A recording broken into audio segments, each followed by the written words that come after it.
তোমরা জানোই যে কন্টিনিউ কিছুদিন থেকে আমার মানে মাথা যন্ত্রণা করছে, চোখ ব্যথা করছে, যার জন্য ডাক্তারও দেখিয়ে এসেছিলাম। তো আমি ভাবলাম যে অ্যাটলিস্ট নিজেকে সুস্থ রাখার জন্য এইটুখানি তো করতেই পারি। আমি নিজেই যদি সুস্থ না থাকি তাহলে সংসারের কাজকর্ম কে করবে বলো? আমার গলার ভয়েসে বুঝতেও পারছো যে আমার কীভাবে মানে গলার এখানটাতে ব্যথা, কীভাবে ঠান্ডা লেগেছে, মানে তোমরা তো জানোই।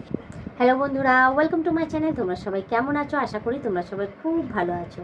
তো এই দেখো, আবারও বিছানায় এসে বিশ্রাম নিচ্ছি। কী করবো বলো, রাত্রিটা না মানে এমন যায় যে কী আর বলবো তোমাদের। তো রাতে আমার অনেক রাত পর্যন্ত জাগা হচ্ছে, অনেক রাত্রির করে আমি রিলস ভিডিও বানাই, তো যার জন্য আমার প্রায় ঘুমাতে ঘুমাতে 2-3টে বেজে যায়, যার জন্য অসুবিধাও হয়। আর এদিকে সকাল সকাল ঘুম থেকে উঠে যাই কোথায় 5:30, কখনো 6টা এই টাইমে উঠে তো দাদার মানে কাজে যায়, তো রান্না বান্না করা, মামামকে রেডি করা, সমস্ত কিছু করতে করতেই না আমার আর বিশ্রাম হয় না গো। যার জন্য শরীরটা প্রচণ্ড টায়ার্ড হয়ে যাচ্ছে, শরীরটা ভীষণ খারাপ লাগছে।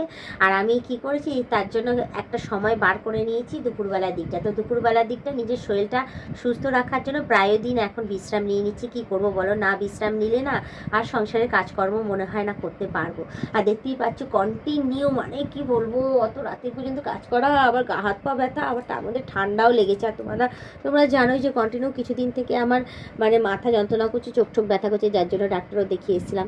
তো আমি ভাবলাম যে অ্যাটলিস্ট নিজেকে সুস্থ রাখার জন্য এইটুখানি তো করতেই পারি। আমি নিজেই যদি সুস্থ না থাকি তাহলে সংসারের কাজকর্ম কে করবে বলো? আর এদিকে মামামকেই বা কে দেখবে, আর তোমার দাদাকেই বা কে টিফিন করে দেবে? একার দ্বারাই সংসার, একার সংসারে তোমরা দেখবে একার সংসারে না করতে গেলে না প্রচণ্ড অসুবিধা হয় গো, নিজেকেই সমস্ত কিছু সামলাতে লাগে। তো যার জন্য আমি কি করেছি, ভাবছি যে সারাটা দিন তো এই করেই যাচ্ছে, খুব একটা বেশি রান্নাবান্নাও করি না, হ্যাঁ কমের মধ্যেই সারছি। ওই জন্য বেশিরভাগটাই সম্পূর্ণ কাজকর্ম সেরে এসে স্নান টান করে আর চলে আসি বিছানার মধ্যে। আর এখন যা গরম পড়ছে কয়েকদিন থেকে, এই গরমের মধ্যে দেখবে স্নান টান করে এসে যখনই ফ্যানের তলায় ঘুমাবে না, তখনই না প্রচণ্ড পরিমাণে ঘুম পায়, জানো না? সে সুস্থ থাকলেও দেখবে সুস্থ মানুষেরই ঘুম পায়, মানে ফ্যানের তলায় এরকম ঠান্ডা ঠান্ডা হাওয়া পেলে স্নান টান করে আসার পরে। আর আমার তো আর মানে কি আর বলবো তোমাদের, এমনি রাত যাচ্ছি, আর তার মধ্যে সকাল সকাল তাড়াতাড়ি ওঠা, কাজকর্ম, এদিক সামলানো ওদিক সামলানো, রিলস ভিডিও, নানান দিকে সমস্ত কাজকর্ম, এসব সামলাতেই না আমি এমনিই টায়ার্ড হয়ে যাচ্ছি। আর তোমরা আমার গলার ভয়েসে বুঝতেও পারছো যে আমার কীভাবে মানে গলার এখানটাতে ব্যথা, কীভাবে ঠান্ডা লেগেছে, মানে তোমরা তো জানোই। তো যার জন্য আমি ভাবছি যে না, একটুখানি দুপুরবেলা বিশ্রাম না করলে আর হবে না। তো যাই হোক, অনেকক্ষণ হয়েছে আমি বিছানায় এসেছি, স্নান টান করে যে এই ফ্যানটা চালিয়েছি, অমনি টানা ঘুম পাচ্ছে, মানে কি বলবো তোমাদের। ভাবছিলাম এই যে শুয়ে পড়বো, কিন্তু শুয়ে পড়লে আমাকে আর কে রেখে দেবে বলো? তখন আর মাম্মামকে আনতে যেতে পারবো না, ওই ডিউটিটাও তো আমাকেই করতে হবে, কি আর করবে বলো?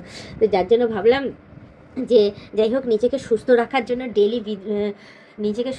জন্য ডেলি আমি একটু দুপুরবেলায় বিশ্রাম করে নেবো।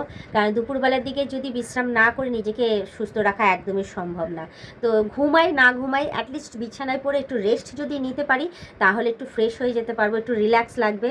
আর তার মাঝখানে রিলস ভিডিও যতটুকুনি যা করার করে নিয়ে আমি আমার সংসারটাকেও সামলাতে পারবো, ওইদিকে আমার মামাকেও আমি দেখতে পারবো।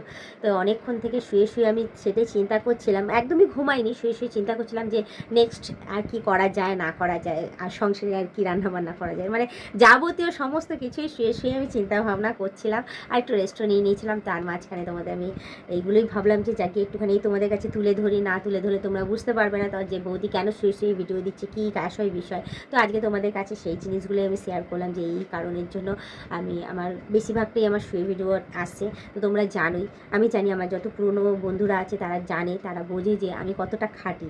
না খাটলে হয়তো আমি এত দূর এগোতে পারতাম না, আর তোমাদের সাপোর্ট ছাড়াও এগোতে পারতাম না। তো যাই হোক, বেশি কথা না বাড়ি, শুধু একটুখানি বলবো যে যারা নতুন দেখছে তারা অতি অবশ্যই আমাকে সাবস্ক্রাইব করে দিই, বেল আইকনটা টুক করে টিকে দিই, অল নোটিফিকেশানটা অন করে দিও। আর যারা এখনও পর্যন্ত মেম্বারশিপটা নাওনি তারা তাড়াতাড়ি করে মেম্বারশিপটা নিয়ে নাও। পারলে তোমাদের বন্ধু বান্ধব যতজন আছে সবাইকে বলো মেম্বারশিপটা নেওয়া যায়, নিলে ভালো কথা, নাহলে তোমরাই দেখতে থেকো, তোমরাই টিকে থেকো, এইভাবেই আমাকে হেল্প করে যাও, ঠিক আছে? আর এদিকে দেখো কতক্ষণ ধরে চুলটা ছেড়ে দিয়ে ঘুমাচ্ছি, কিন্তু চুলটা আর আমার শুকালো না। তো যাই হোক, এখন আমি উঠে গিয়ে রেডি হয়ে যাবো মামামকে আনার জন্য। এবার হয়ে গেল আমার দুপুরের রেস্ট শেষ। কী আর বলবো তোমাদের, এভাবেই তো আমি একটু সময় বের করে নিচ্ছি দুপুরবেলায় সুস্থ থাকার জন্য, রেস্ট করে নিচ্ছি। কী আর বলবো, একটু সময় আমি বের করে নিচ্ছি রেস্ট করার জন্য, তা তো আর হবে না। তো যাই হোক, আজকে ব্লগ ভিডিওটা আমি এখানেই শেষ করছি। আবার অন্যদিন অন্য কোনো সময় আমি ব্লগ ভিডিও নিয়ে হাজির হয়ে যাবো। আজকের মতো টাটা, বাই বাই, সুস্থ থেকে এভাবে আমাকে দেখতে থেকো, আমার পাশে থেকো, আমাকে প্রচুর পরিমাণে সাপোর্ট করে এগিয়ে নিয়ে যাও।